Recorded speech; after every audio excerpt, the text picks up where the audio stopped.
Shalom Bapak Ibu sekalian, selamat pagi, selamat kita beribadah pada pagi hari ini. Mari kita mempersiapkan hati kita memberikan yang terbaik buat Allah kita memberikan yang terbaik buat Tuhan kita. Oleh karena itu mari kita persiapkan setiap pribadi kita, walaupun kita berada di rumah masing-masing, tapi mari kita pastikan setiap pribadi kita saat ini kita boleh merasakan hadirat Tuhan, kita boleh merasakan lawatan Tuhan di dalam setiap kehidupan kita. Sebelum itu mari kita mau memuji Dia, kita mau menyembah Dia, kita mau agungkan Dia, kita mau berikan yang terbaik buat Dia, karena Dia Allah yang layak dipuji, Allah yang layak disembah. Haleluya. Sikiara lama-lama syikita idara lama.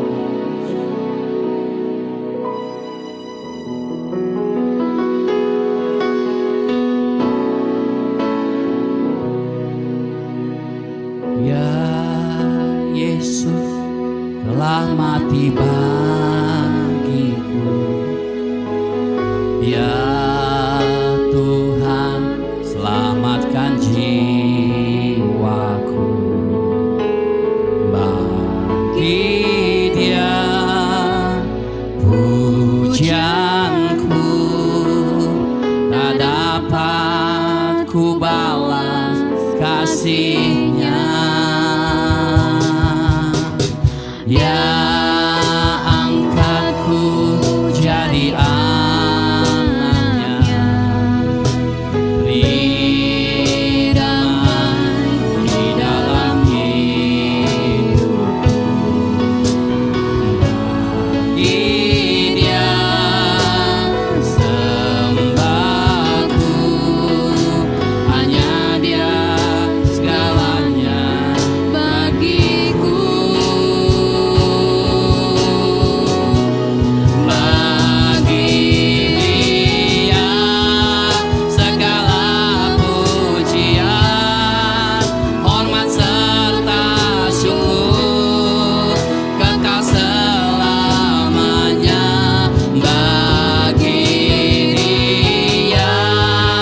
Segala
Biarlah hidup setiap pribadi-pribadi kami pada saat ini Bapa, untuk mempersembahkan sebagai persembahan yang kudus, yang harum dan berkenan kepadamu Bapa. Biarlah Tuhan Yesus pada pagi hari ini kami bersama dengan umat-Mu dimanapun mereka berada, kami mau menyembah-Mu Tuhan, kami mau tinggikan Nama. Oh haleluya Yesus. Sikiara laba laba laba laba, ikara laba laba laba laba, sikiara laba. Yesus, haleluya.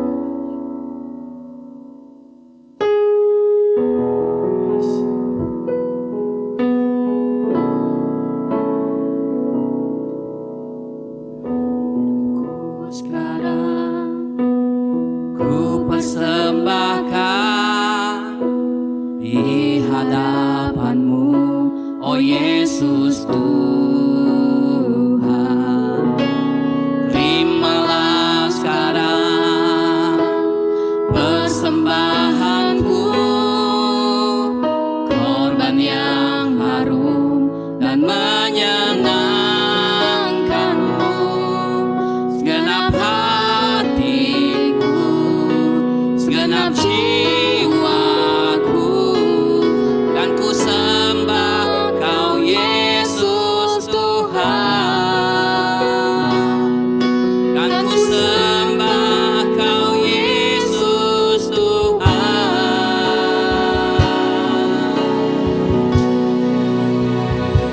Tak berubah selamanya cinta kasihku padamu. Ku mau hidup selamanya untuk senangkan hatimu.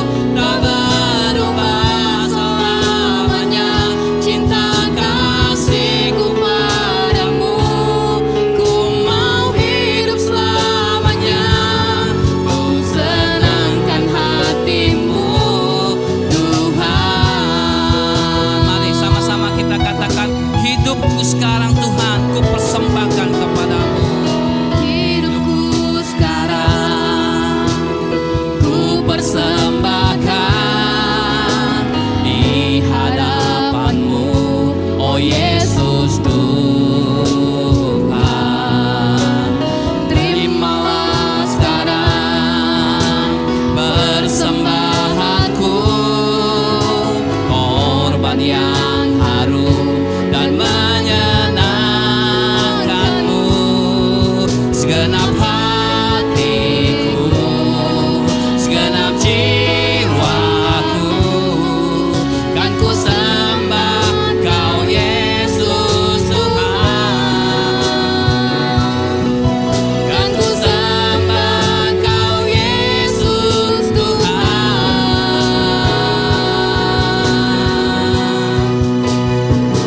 Tak berubah selamanya cinta kasihku padamu.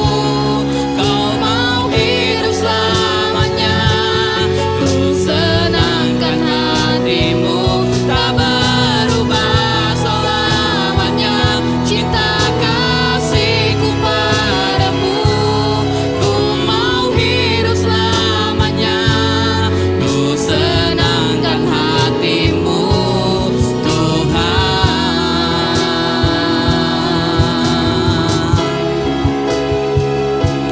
Ku mau hidup selamanya ku senangkan hatimu, Tuhan.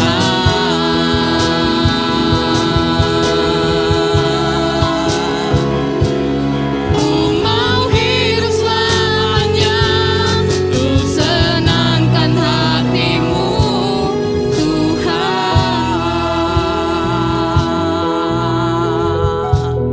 Haleluya Yesus.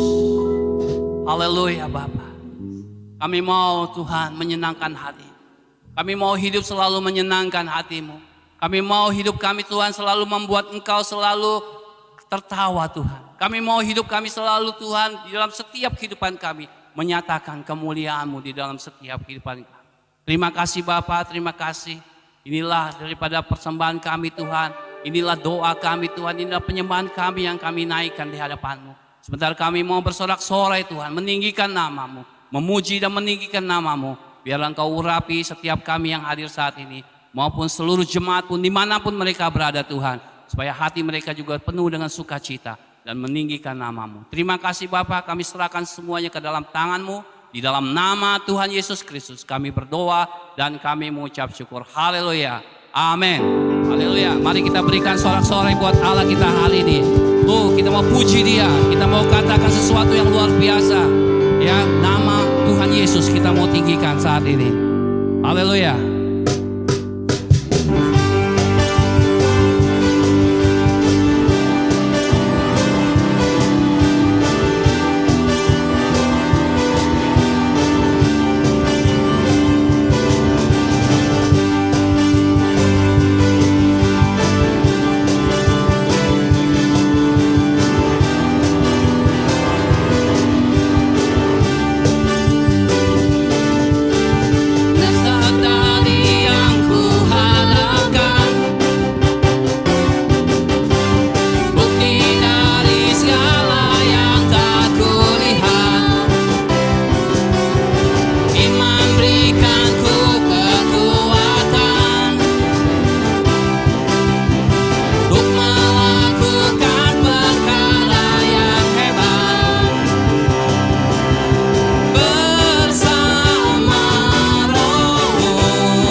pasti menang.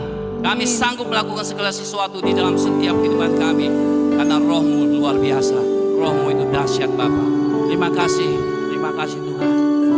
Oh, hati kami hari ini dipenuhi dengan sukacita yang luar biasa. Engkau berikan sukacita itu di dalam setiap kehidupan kami. Sukacitamu itulah memberikan kekuatan di dalam setiap kehidupan kami Bapa. Terima kasih buat segala yang Kau telah berikan dalam hidup kami. Kami akan tenang, kami akan kuat, kalau kami selalu dekat. Inilah hati kami, inilah hidup kami. Kami mau berikan yang terbaik untuk memuliakan Tuhan. Kami mau mendengar kebenaran firman-Mu. Engkau mempersiapkan setiap kita. Oh haleluya. Sikiara lama sikiara.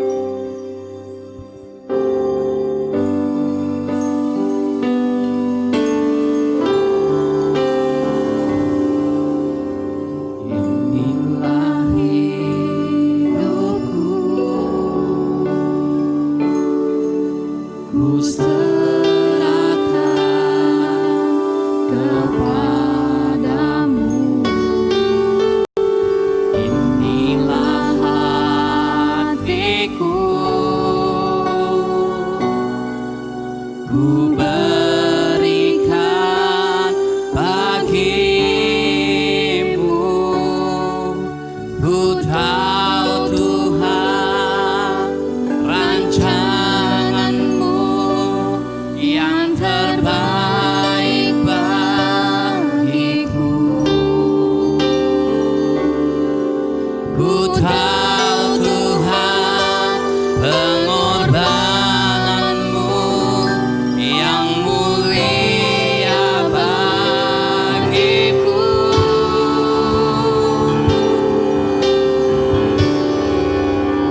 Hanya dekat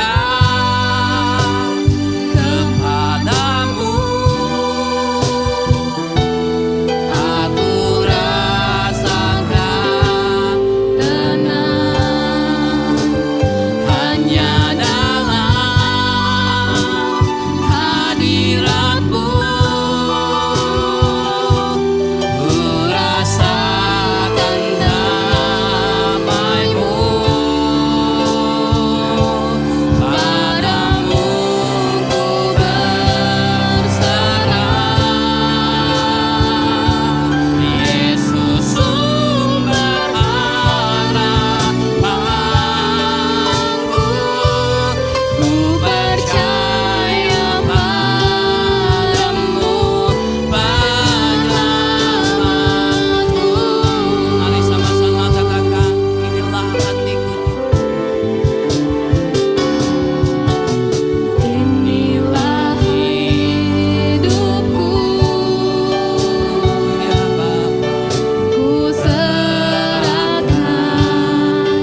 Haleluya, mari kita bersatu dalam doa.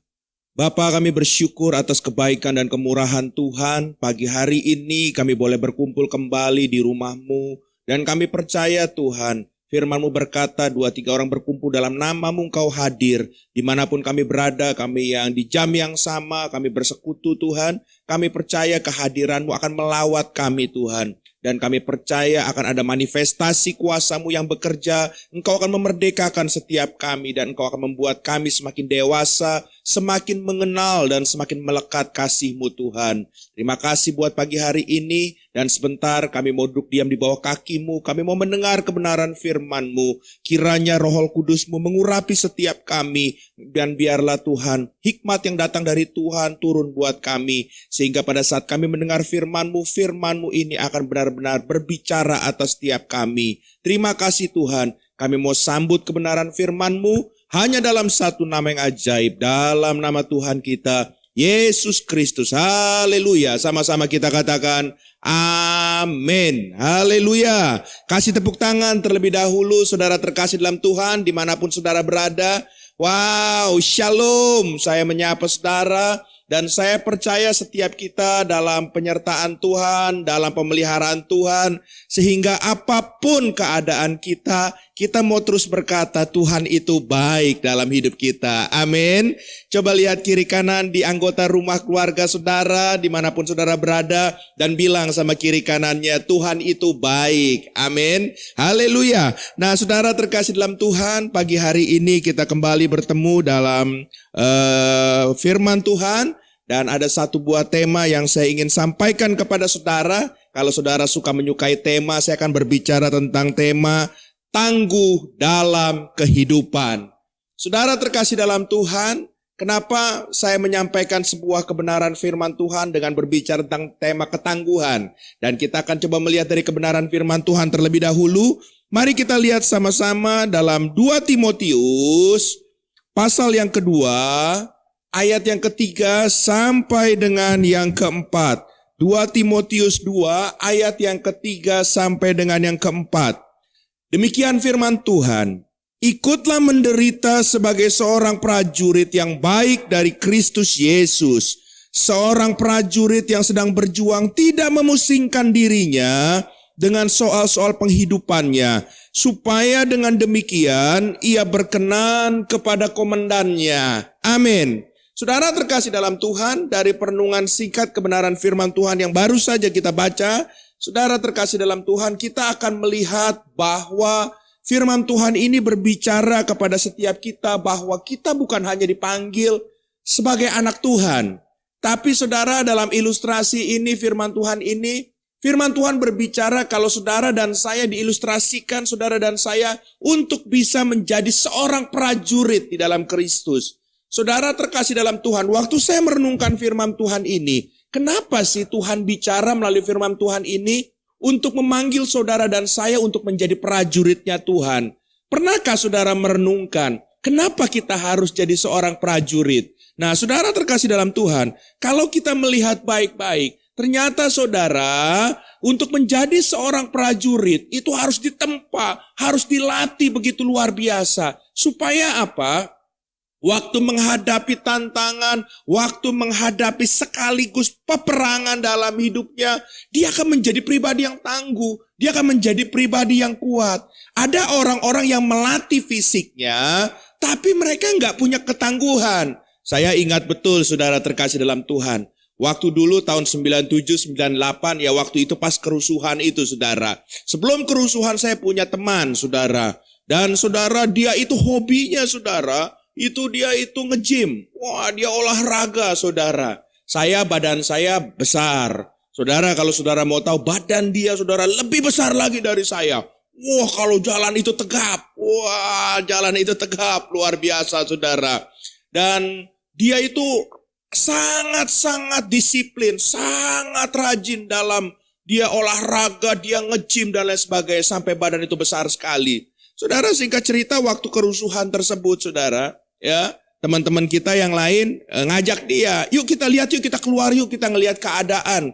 Namanya waktu itu saudara terkasih, Usia kita juga masih belum sampai seperti hari ini. Waktu itu kita masih nggak ada takutnya, saudara. Mereka teman-teman kita itu ngajak keluar. Bahkan saya sama teman-teman saya dibonceng. Lagi kerusuhan-kerusuhan itu kita malah naik motor keliling-keliling Jakarta, saudara. Kita ngelihat waktu itu. Nah, saudara, teman saya ini, saudara, dia badannya besar. Tapi dia bilang begini, aku nggak ikut. Aku takut, dia bilang begitu, saudara. Badan boleh besar, tapi ternyata dia, saudara, untuk melihat keluar dan lain sebagainya, dia takut, saudara. Dalam hati kita, saudara, teman-teman, waktu kita ledekin, saudara. Kita bilang, gimana kalau kita mau perang yang sesungguhnya, kita mau perang beneran. Saudara, saya mau kasih tahu sama saudara, banyak orang melatih tubuhnya, tapi tidak melatih yang dari dalam. Nah, saudara, inilah yang membedakan dengan seorang prajurit. Prajurit itu ditempa bukan hanya secara fisiknya, tapi mentalnya pun dilatih. Sehingga apa? Mereka punya keberanian. Mereka bahkan dalam menghadapi peperangan yang sesungguhnya, mereka menjadi pribadi yang tangguh dalam menghadapi setiap peperangan yang ada. Nah, coba kita lihat baik-baik terlebih dahulu. Ya, untuk menjadi seorang prajurit perlu yang namanya ketangguhan. Ya, katakan sama-sama tangguh. Ya, nah kita lihat sama-sama. Ya, apa arti tangguh dalam Kamus Besar Bahasa Indonesia? Arti kata tangguh yang pertama itu adalah sukar dikalahkan, kuat, bahkan juga andal. Wow, saudara, keren saudara ya. Lalu arti tangguh yang kedua berbicara tentang bukan hanya kuat, tapi kuat sekali. Tapi saudara, kekuatan sekali ini yang ada di dalam, termasuk prinsipnya, termasuk pendiriannya, ya. Bahkan dia tabah, dia bisa tahan. Tabah dan tahan dalam apa? Dalam menghadapi tekanan, dalam menghadapi penderitaan sekalipun. Makanya orang kalau masuk tentara itu, saudara, dilatihnya pun gak main-main, saudara. Secara fisik, mungkin waktu mereka latihan, mereka itu, saudara, mengalami sesuatu yang gak enak, saudara. Ya, siang-siang mereka harus lari, ya. Mereka harus, saudara, terkasih dalam Tuhan, merangkak, coba, ya, karena mereka tahu waktu di medan peperangan, mereka harus mengalami hal-hal yang gak enak. Dan mereka tempa diri mereka latih sedemikian rupa. Jadi ini adalah dua hal dalam Kamus Besar ini berbicara tentang ketangguhan. Nah, saudara terkasih dalam Tuhan, ternyata dalam kebenaran firman Tuhan yang akan kita lihat sama-sama pagi hari ini, kita juga akan melihat ada prajurit Kristus yang luar biasa. Saya begitu terkagum-kagum sama salah satu tokoh yang akan kita bahas pagi hari ini. Siapa dia? Dia adalah Daud, saudara. Dia memulai karirnya sebagai gembala domba. Tapi akhirnya dia menjadi prajurit Kristus. Sampai akhirnya Tuhan pimpin dia karena Tuhan memilih dia. Akhirnya dia menjadi raja. Dia menggembalakan seluruh umat Israel. Dia menjadi prajurit Kristus yang gagah perkasa, saudara. Yuk kita lihat sama-sama dari kebenaran firman Tuhan. Yang saya mengajak saudara kita membaca sama-sama di rumah. Ya, dalam 1 Samuel pasal 30 ayat yang pertama sampai dengan yang ke-8. 1 Samuel pasal 30 ayat yang pertama sampai yang ke-8. Pagi hari ini saya akan mengajak saudara banyak baca firman Tuhan. Kenapa? Supaya kita sama-sama mengupas firman Tuhan ini dan kita mengerti kebenaran yang sesungguhnya. Apa yang Tuhan ingin sampaikan kepada setiap kita. 1 Samuel pasal 30 ayat yang pertama sampai 8. Kita baca sama-sama 1, 2, 3.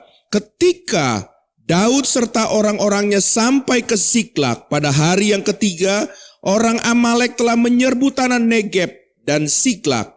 Siklak telah dikalahkan oleh mereka dan dibakar habis. Ayat 2. Perempuan-perempuan dan semua orang yang ada di sana, tua dan muda, telah ditawan mereka dengan tidak membunuh seorang pun. Mereka menggiring sekaliannya, kemudian meneruskan perjalanannya. Ketika Daud dan orang-orangnya sampai ke kota itu, tampaklah kota itu terbakar habis. Dan istri mereka serta anak mereka yang laki-laki dan perempuan telah ditawan. Lalu menangislah Daud dan rakyat yang bersama-sama dengan dia itu dengan nyaring. Sampai mereka tidak kuat lagi menangis. Ayat 5. Juga kedua istri Daud ditawan, yaitu Ahinoam perempuan Yisrael dan Abigail bekas istri Nabal orang Karmel itu. Dan Daud sangat terjepit karena rakyat mengatakan hendak melempari dia dengan batu. Seluruh rakyat itu pedih hati, masing-masing mereka anaknya laki-laki dan perempuan. Tetapi Daud menguatkan kepercayaannya kepada Tuhan Allahnya. Lalu Daud memberi perintah kepada Imam Abiatar bin Ahimelek, bawalah efod itu kepadaku. Lalu Abiatar membawa efod itu kepada Daud. Kemudian bertanyalah Daud kepada Tuhan, katanya, haruskah aku mengejar gerombolan itu? Akan dapatkah mereka kususul? Dan ia berfirman kepadanya, kejarlah, sebab sesungguhnya engkau akan dapat menyusul mereka dan melepaskan para tawanan. Katakan amin. Saudara terkasih dalam Tuhan, kalau kita baca kebenaran firman Tuhan ini, ternyata karir Daud sebagai prajuritnya Tuhan, itu saudara tidak mulus saudara. Ya, bahkan untuk dia mencapai tahta Israel, untuk menjadi seorang raja Israel, itu tidak mudah saudara. Dan kalau saudara melihat, kenapa 1 Samuel pasal 30 ayat yang ke-1 dan ke-8 ini bisa terjadi seperti ini? Ya, Daud saudara terkasih dalam Tuhan berperang ya, tapi ternyata saudara dia mengalami saudara penyerangan balik dan dia nggak bisa apa-apa. Sampai kedua istrinya pun ya saudara terkasih dalam Tuhan, dalam peperangan itu waktu dia nggak ada, kedua istrinya pun ditawan oleh musuh, ditawan oleh lawan. Nah saudara terkasih dalam Tuhan, coba kita lihat dulu saudara Alkisahnya. Cerita dari awal kebenaran firman Tuhan ini supaya saudara nggak kabur. Jadi ceritanya kalau saudara melihat dalam 1 Samuel ya pasal 27, saudara akan lihat di rumah masing-masing ayatnya, mulai ayat yang pertama dan seterusnya. Saudara akan lihat di sana bahwa sebetulnya saudara dalam kisah pasal sebelumnya pasal 26 kita lihat bagaimana Saul memusuhi Daud dan Saul ingin membunuh Daud. Dan saudara dengan segala cara dia mengejar Daud. Dia ingin membunuh Daud, saudara. Dan saudara singkat cerita, Daud melarikan diri. Daud, saudara, menjauh dari Saul. Bahkan kalau saudara lihat di pasal yang ke-26 nanti di rumah, ada kesempatan sebetulnya Daud untuk membunuh Saul. Tapi tidak dia lakukan. Karena dia tahu bahwa Saul adalah bekas orang yang diurapi oleh Tuhan. Dan singkat cerita, karena dia capek dengan kondisi seperti itu, dikejar-kejar oleh Saul dan akan dibunuh oleh Saul. Akhirnya dia memutuskan, kalau saudara lihat pasal yang ke-27 ayat yang pertama, dia memutuskan dalam hati dia begini, udah aku daripada capek dikejar-kejar sama Saul mau dibunuh, lebih baik aku pergi saja menyingkir, aku ngalah.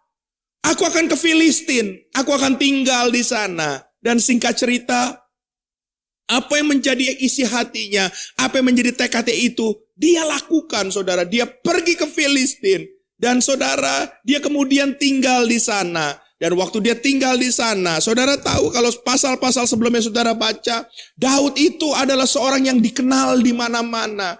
Dan saudara tentunya waktu dia pergi ke sana dengan orang-orang yang setia kepada dia, dengan rakyatnya yang setia, dengan teman-temannya yang setia, dia tinggal di satu daerah di Filistin sebagai orang asing. Itu saudara yang gak bisa ditutupin begitu saja. Dan kabar itu mulai terdengar. Akhirnya terdengarlah kabar itu kepada raja daerah setempat, yaitu Raja Akis. Raja Akis mendengarnya. Dan kalau saudara lihat baik-baik dalam 1 Samuel pasal yang ke-27, ayat yang ke-5 dan ke-6. Akhirnya Akis mengajak bicara dari pribadi Daud ini. Dia menemuinya dan ajak bicara. 1 Samuel pasal 27 ayat yang ke-5 sampai dengan yang ke-6. Berkatalah Daud kepada Akis, waktu dia berjumpa, akhirnya Daud bicara saudara. Jika kiranya aku mendapat belas kasihanmu, biarlah diberikan kepadaku tempat di salah satu kota di tanah datar, supaya aku tinggal di sana. Mengapa hambamu ini tinggal padamu di kota kerajaan ini? Ayat yang ke-6, maka pada hari itu Akis memberikan Siklak kepadanya. Itulah sebabnya Siklak menjadi kepunyaan raja-raja Yehuda sampai sekarang. Saudara, jadi pada saat dia ketemu dengan Akis, dia menyampaikan isi hatinya. Mungkin saudara terkasih dalam Tuhan, Dia bicara seperti itu, dia kepingin membuat sesuatu yang baru, dia pengen buka lembaran baru, dia pengen hidup yang baru daripada dia terus-terusan dikejar-kejar oleh Saul mau dibunuh. Dia pengen tenang saudara, dia bawa orang-orangnya, dia bawa keluarga, istri, anak-anaknya, semuanya, kepunyaannya, semuanya dia tinggal di tempat yang baru. Dan dia bicara sama Raja Akis, boleh gak sih kamu kasih satu buah tempat, aku akan mulai kehidupan yang baru di sini. Saudara, akhirnya Akis memutuskan, mungkin daripada dia mengganggu desa-desa yang lain dengan budaya yang asing, lebih baik aku kasih satu tempat yang masih kosong. Biarlah dia tinggal di situ sebagai, mungkin bahasa sekarang, sebagai imigran, saudara. Ya, biarlah dia mulai tinggal di situ karena dia tahu Daud adalah orang yang berpotensi. Daud pernah membunuh Goliat dan itu diketahui oleh Raja Akis dan orang-orang sekitar situ juga. Wow, luar biasa. Akhirnya diberikanlah dia tempat yang namanya Siklak. Dan mulai hari itu dia mulai tinggal di Siklak. Kurang lebih lamanya Alkitab mencatat antara 1 sampai 2 tahun, saudara. Dia tinggal di situ bersama-sama dengan keluarga dan teman-temannya, saudara. Dengan anak buahnya dan rakyat daripada Daud yang setia kepada Daud. Dia tinggal di situ. Dan saudara terkasih dalam Tuhan, selama dia tinggal di situ, kalau saudara membaca kebenaran firman Tuhan, Daud juga nggak tinggal diam. Dia berperang, dia menaklukkan daerah-daerah sekitarnya, saudara. Dan setiap kali dia berperang, karena Tuhan menyertai Daud, Alkitab mencatat Daud selalu memperoleh kemenangan. Dan kabar ini pun masih tersiar kemana-mana. Sampai akhirnya sampai juga ke telinga dari seorang raja yang bernama Raja Akis ini yang memberikan dia tempat di Siklak tersebut.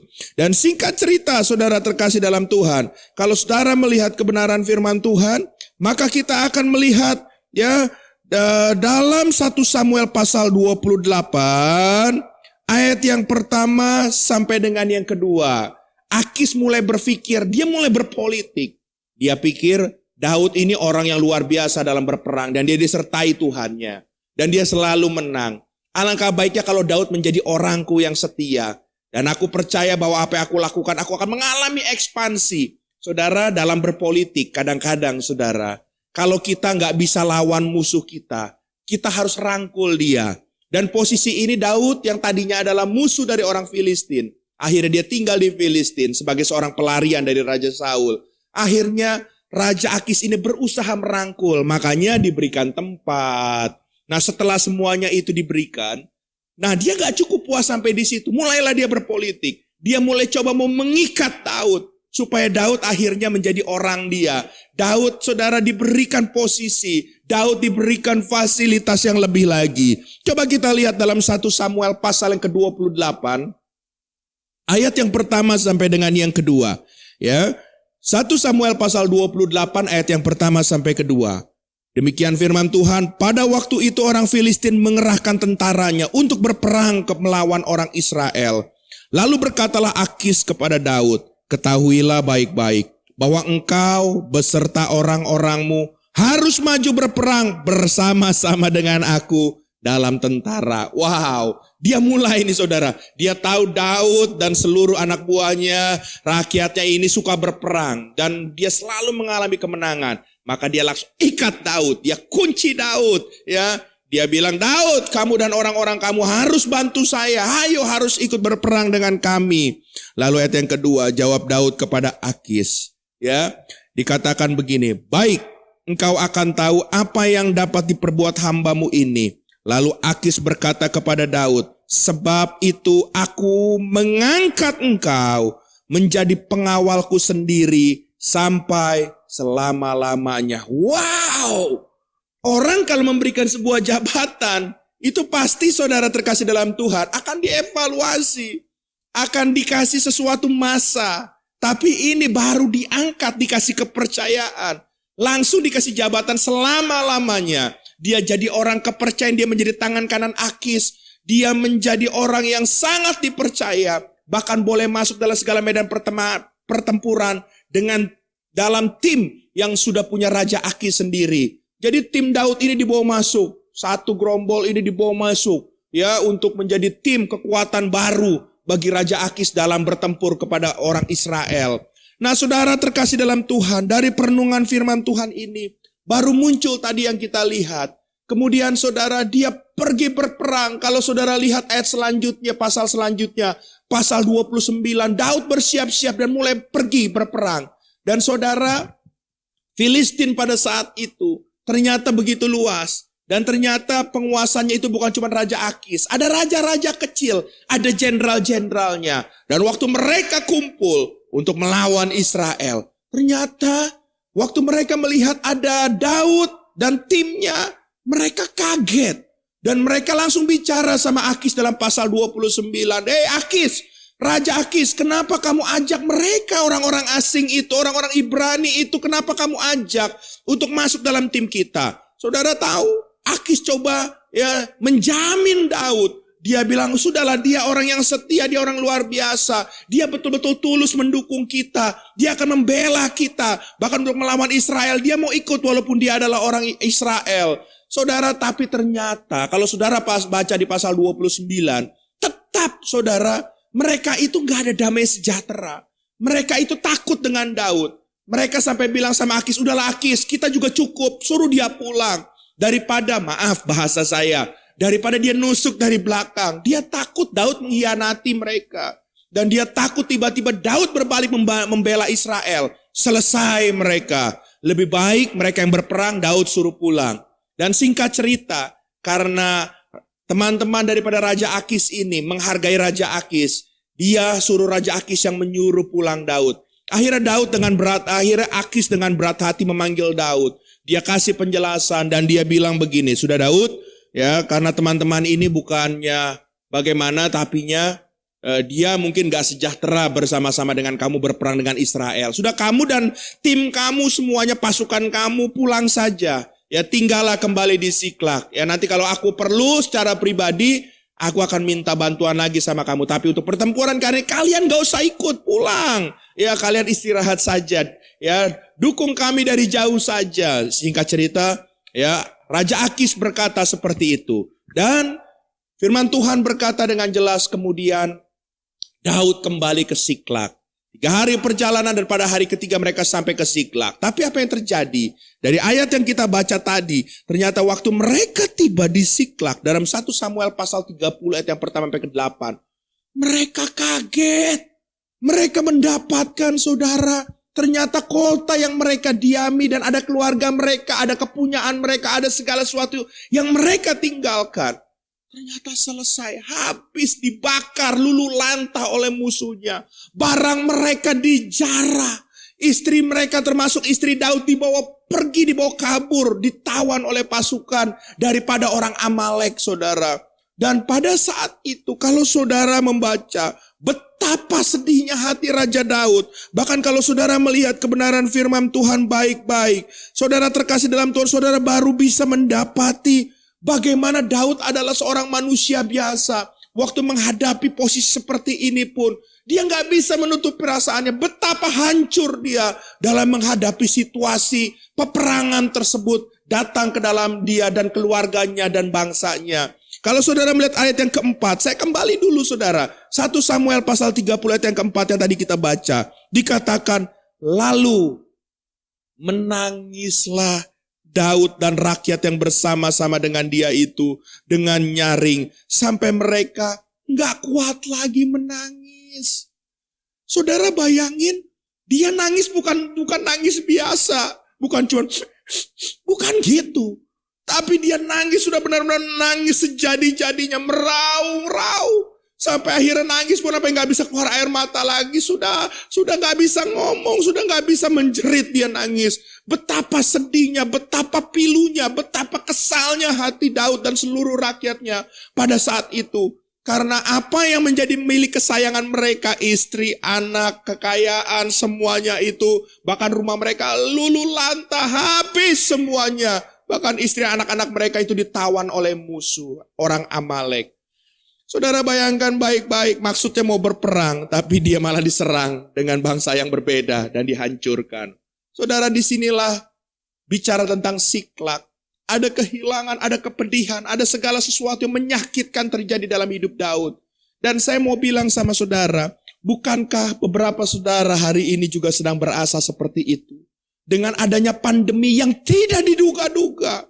Ternyata mungkin saudara membuat saudara kehilangan banyak hal. Kehilangan peluang, kehilangan pekerjaan, kehilangan dan lain sebagainya, kehilangan penghasilan. Betapa banyak kita kehilangan segala sesuatunya.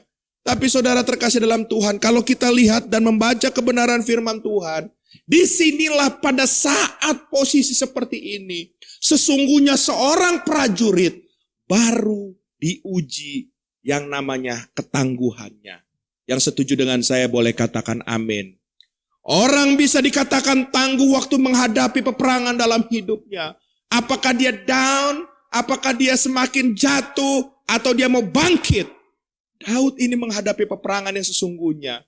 Dan saudara, ternyata dia mengambil sebuah keputusan. Dia mau bangkit.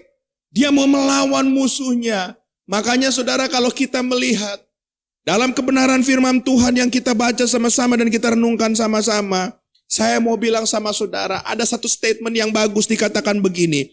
Hanya orang-orang tangguh yang tidak akan rubuh meskipun keadaan sekitarnya seolah-olah runtuh. Saya ulang sekali lagi.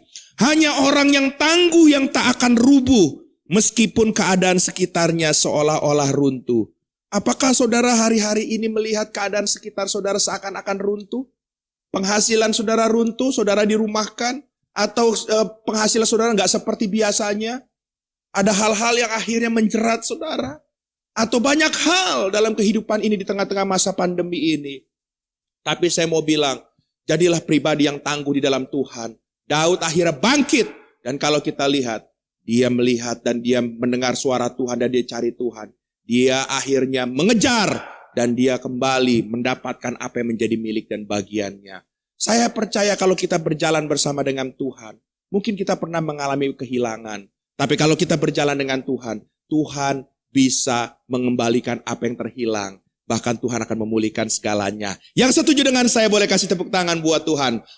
Haleluya, haleluya. Oke, nah saudara terkasih dalam Tuhan, dari firman Tuhan ini kita akan belajar. Ayo makanya dalam menghadapi kondisi-kondisi seperti ini, belajar jadi pribadi yang tangguh dalam Tuhan. Pribadi yang tangguh kita akan belajar dari Daud sendiri. Yang pertama ciri-ciri orang yang tangguh. Dalam 1 Samuel pasal 30 tadi, saya ulang sekali lagi supaya saudara, saya nggak bosan ngulang-ngulang ini, supaya jadi rema buat saudara. Ya, dalam ayat yang ke-6, 1 Samuel 30 ayat yang ke-6, dikatakan begini. Dan Daud sangat terjepit karena rakyat mengatakan hendak melempari dia dengan batu. Seluruh rakyat itu telah pedih hatinya, masing-masing karena anaknya laki-laki dan perempuan. Tetapi Daud menguatkan kepercayaannya kepada Tuhan Allahnya.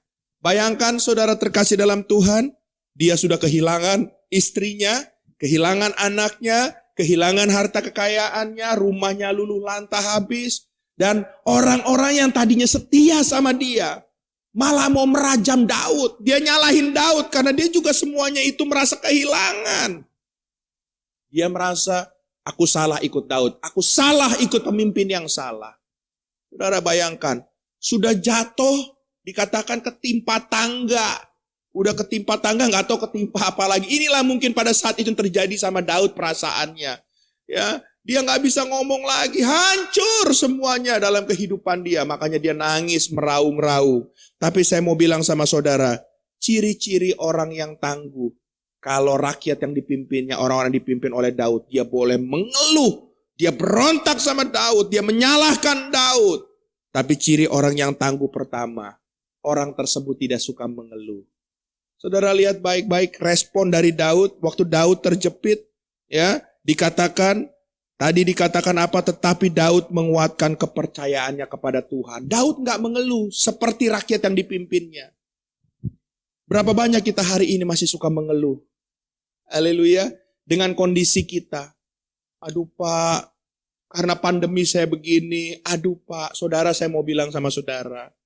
Orang yang suka mengeluh itu bukan cuma karena pandemi. Dalam kondisi nggak ada pandemi pun, kalau saudara boleh melihat diri saudara, pasti diri saudara itu suka mengeluh.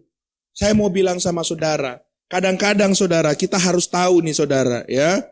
Orang yang mengeluh itu suka menyalahkan keadaan dan orang lain. Itu ciri orang yang mengeluh. Suka menyalahkan keadaan dan orang lain, ya. Tapi saudara lihat baik-baik, saya mau bilang sama saudara, Orang yang suka mengeluh, ternyata bukan karena keadaan dan orang lain. Orang itu yang suka mengeluh, itu adalah sifatnya, sikapnya. Yang mengerti katakan amin. Haleluya. Contoh saudara terkasih dalam Tuhan. Ya, kita waktu nggak diberkatin, kita mengeluh. Setelah diberkatin, mungkin kita juga masih mengeluh. Kenapa? Karena saya mau sampaikan kepada saudara, mengeluh itu sikap hati bukan kondisi.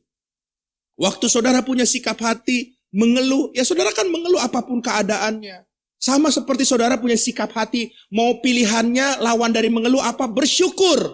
Waktu saudara mau bersyukur, sekalipun keadaan gak baik, saudara bisa bersyukur. Tapi orang yang saudara terkasih dalam Tuhan, yang sikap hatinya gak baik, ya saudara mengeluh terus bukan karena keadaannya. Saudara tahu, Daud sekalipun menghadapi kondisi yang tidak enak dalam hidupnya, dia gak mengeluh. Haleluya.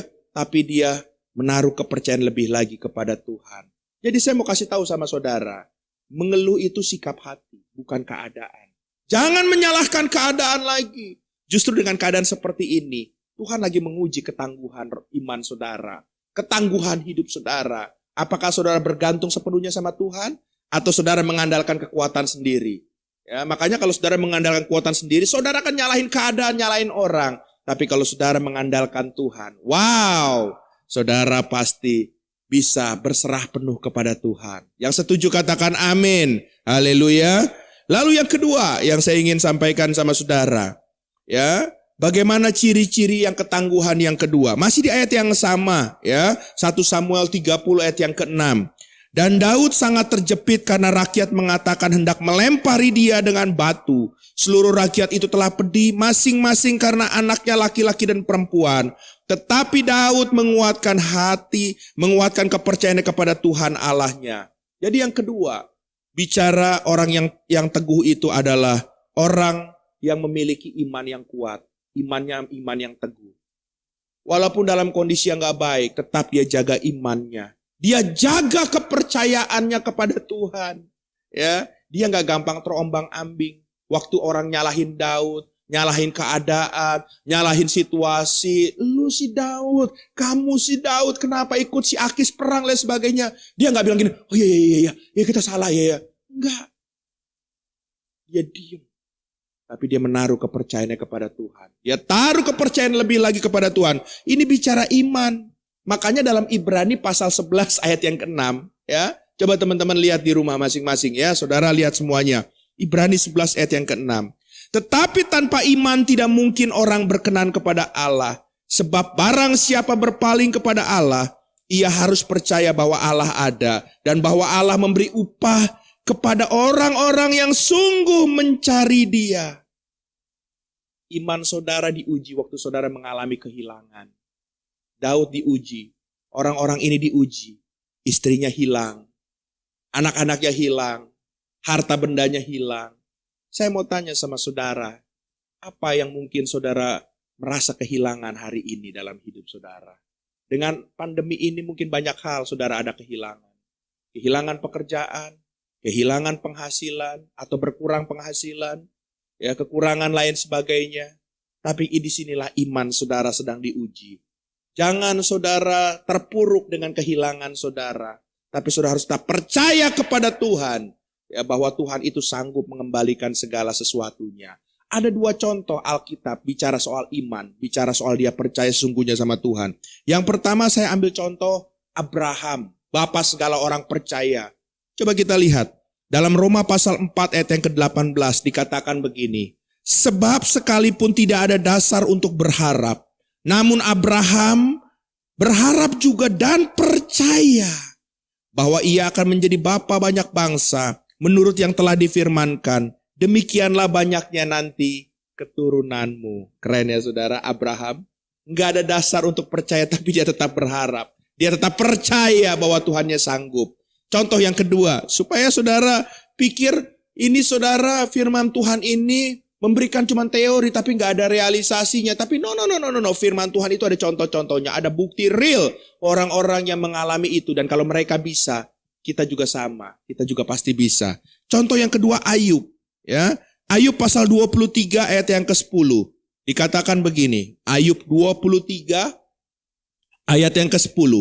Karena ia tahu jalan hidupku, seandainya ia menguji aku akan timbul seperti emas. Ayub itu pemulihannya di pasal 40-an. Tapi di pasal 23, lagi masih dalam proses-prosesnya, dia sudah punya statement seperti ini.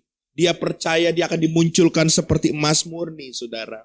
Dia percaya akan ada pemulihan yang dinyatakan. Inilah bicara iman. Oleh sebab itu, orang yang tangguh adalah orang yang punya iman yang tangguh juga. Iman yang kuat di dalam Tuhan. Yang setuju kasih tepuk tangan buat Tuhan kita. Haleluya, haleluya. Yang ketiga, saudara, ya.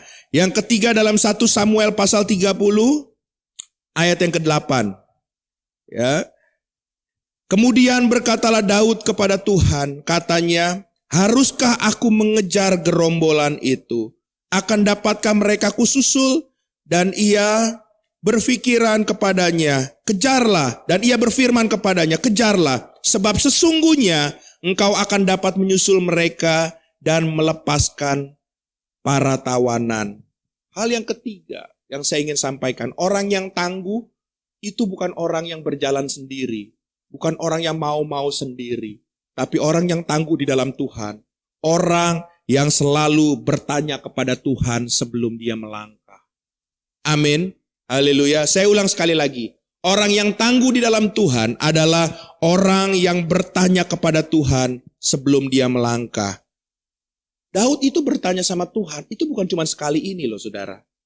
Saya coba ulang. Ya dalam 2 Samuel, ya saya tambahin contohnya. 2 Samuel pasal yang ke-5, ayat yang ke-22 sampai 33. Dikatakan begini, ketika orang Filistin maju sekali lagi dan memencar di lembah Refaim, maka bertanyalah Daud kepada Tuhan, dan ia menjawab, janganlah maju, tetapi buatlah gerakan lingkaran sampai ke belakang mereka, sehingga engkau dapat menyerang mereka dari jurusan-jurusan pohon-pohon kertau. Dia bertanya kepada Tuhan. Jadi ini memang sudah gaya hidup Daud. Ya, gaya hidup Daud sebagai pribadi prajurit yang tangguh dalam Tuhan. Dia selalu mengandalkan Tuhan. Dia selalu bertanya kepada Tuhan. Seberapa banyak kita berkata bahwa saya kuat, saya hebat. Tapi kita melangkah, kita tidak bertanya dengan Tuhan. Waktu, maaf, kita menghadapi benturan, bum! Dan kita bilang, Tuhan kenapa Tuhan izinkan ini? Padahal kita nggak bertanya sama Tuhan.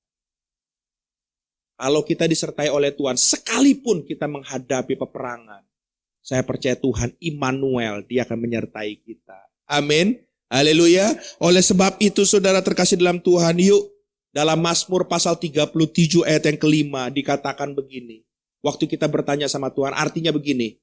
Serahkanlah hidupmu kepada Tuhan dan percayalah kepadanya. Dan ia akan bertindak. Haleluya. Ya, luar biasa saudara terkasih dalam Tuhan. Yuk hal yang ketiga menjadi pribadi yang tangguh dalam Tuhan. Belajar bertanya kepada Tuhan.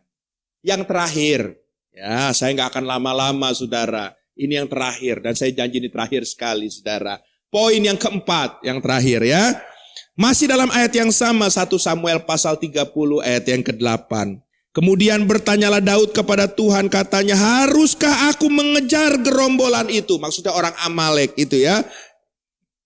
Dikatakan, akan dapatkah mereka kususul? Dan Tuhan berfirman kepadanya, kejarlah, sebab sesungguhnya engkau akan dapat menyusul dan dapat melepaskan para tawanan.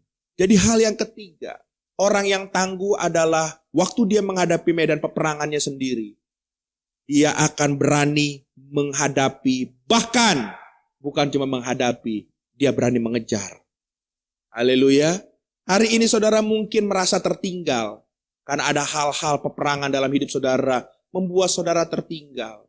Saudara, jangan cuma saudara berpikir dan merenung, mencoba menghadapi hidup itu. Ya, sambil menyanyi dan berkata, ya nasib, ya nasib. No! Saudara harus berani menghadapinya. Bahkan saudara harus mengejar mimpi saudara.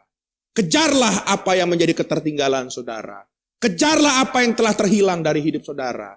Jangan diam di tempat, kejarlah itu. Itu yang dialami oleh Daud dan pasukannya.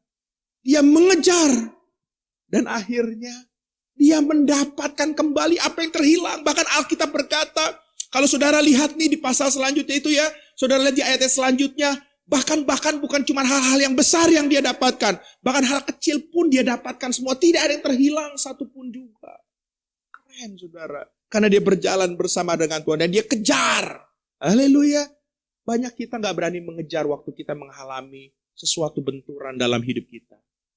Tapi saya mau kasih tahu sama saudara, itu adalah tipu muslihat iblis. Waktu kita menghadapi peperangan, kita diintimidasi. Ada takut, ada khawatir, dan lain sebagainya. Tapi sebagai ayat penutup, saya mau kasih satu ayat terakhir dalam kita mengejar daripada apa yang menjadi ketertinggalan dan kehilangan kita tersebut. 2 Timotius pasal yang pertama, ayat yang ke-7. Saya mengajak kita sama-sama membaca ayat terakhir ini. Ya, 2 Timotius pasal yang pertama, ayat yang ke-7. Kita baca yuk sama-sama. Demikian firman Tuhan. 1, 2, 3. Sebab Allah memberikan kepada kita apa? Bukan roh ketakutan, melainkan apa? Roh yang membangkitkan kekuatan, kasih, dan ketertiban. Kasih tepuk tangan buat Tuhan kita. Haleluya. Tuhan tidak pernah mendatangkan roh ketakutan.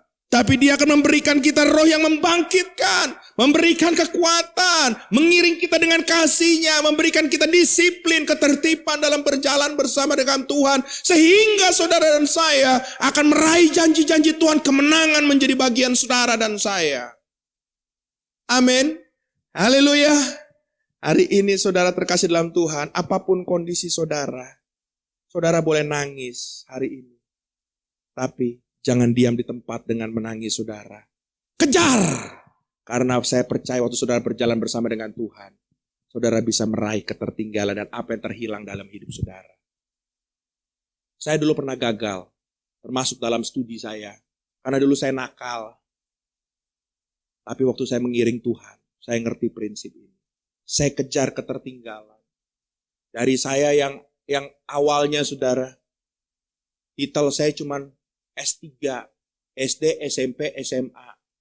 Kuliahnya udah semester terakhir karena nakal keluar waktu itu. Tapi saya kejar. Waktu saya mengiring Tuhan, S1 bisa saya selesaikan. Hari ini saya mau menyelesaikan S2 saya. Dan saya berdoa Tuhan akan bawa saya lebih lagi. Saya mengejar ketinggalan saya waktu itu. Dan saya percaya Tuhan sanggup berperkara buat kita. Kasih tepuk tangan buat Tuhan kita sekali lagi. Jadilah prajurit yang tangguh. Masa-masa pandemi ini bukan membuat saudara semakin terpuruk. Ingat baik-baik, pandemi ini, orang dunia boleh bilang pandemi, tapi bagi kita anak Tuhan, ini bicara akademi. Akhirnya harus membawa saudara semakin tinggi bersama dengan Tuhan. Mari kita tundukkan kepala, kita berdoa. Tuhan, terima kasih buat perenungan firman Tuhan pagi hari ini. Hamba berdoa dimanapun kami berada. Mungkin hari ini Tuhan, ada beberapa kami yang sedang mengalami masa-masa seperti Daud pada saat di Siklak. Ada yang terhilang dan ada yang membuat kondisi kami bukan hanya terhilang, tapi terpuruk sedemikian rupa. Sampai mungkin di antara kami berkata, selesai hidup kami. Kami udah gak bisa apa-apa. Tapi kami tahu hari ini, kalau Daud punya Tuhan yang hidup, kami juga punya Tuhan yang sama. Dan hari ini kalau Daud berharap kepada Tuhan dan dia berani mengejar dan dia dengar-dengaran suara Tuhan, kami juga akan lakukan itu Tuhan. Kami minta Roh-Mu mengurapi kami pagi hari ini, agar kami berani bangkit dan kami mengejar mimpi-mimpi tersebut. Karena kami percaya di balik semuanya ini Tuhan punya rancangan yang sempurna buat setiap kami. Dan rencana-Mu tidak yang pernah gagal buat hidup kami. Sehingga kami percaya kami akan meraih semuanya.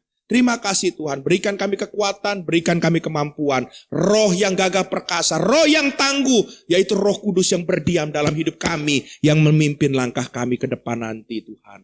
Terima kasih Tuhan, kami aminkan semua firman Tuhan, biarlah jadilah firman ini sesuai dengan kehendak Tuhan dalam hidup kami. Terima kasih Tuhan, dalam nama Yesus. Kita semua telah diberkati, sama-sama kita katakan, amin. Kasih tepuk tangan buat Tuhan kita. Haleluya. Tuhan Yesus memberkati. Tak berubah selamanya cinta kasih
Mari kita berdoa.